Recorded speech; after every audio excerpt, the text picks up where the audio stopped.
Des postes de tir aux normes olympiques. Les licenciés du club de Lons s'entraînent ici à 10 mètres. Parmi les pratiquants, Mélanie Gaille, 18 ans. Elle est membre de l'équipe de France et du pôle sport de tir.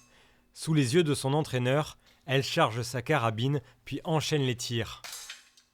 Quand ton plomb part, continue à l'accompagner jusqu'au bout. Tu veux traverser la cible dans ta tête. Chacune de ces balles de plomb touche le centre de la cible d'un demi-millimètre.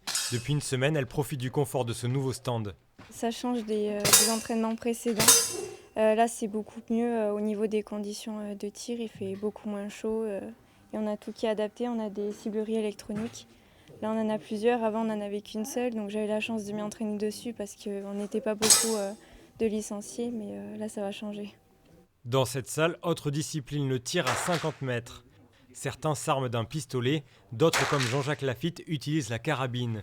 Le champion de France se prépare pour ses prochaines compétitions. Aussitôt sa balle sortie du canon, son score s'affiche. Ah, c'est fabuleux. On tire dans de très bonnes conditions.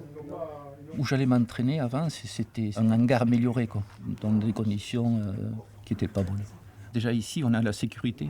On ne peut pas tirer une balle perdue. Un pas de tir 25 mètres entièrement indoor a été construit. L'occasion de s'initier à une autre discipline olympique, le pistolet de vitesse. 5 cibles à toucher en 4 secondes. On a relancé ce stand de tir régional olympique, où on pourra faire des compétitions à 10 mètres olympiques, 25 mètres, 50 mètres. Et bien sûr, recevoir peut-être les équipes de France ou les équipes internationales qui passeront sur Pau. La pratique loisir est aussi possible. Le club est ouvert les mercredis, samedis et dimanches après-midi.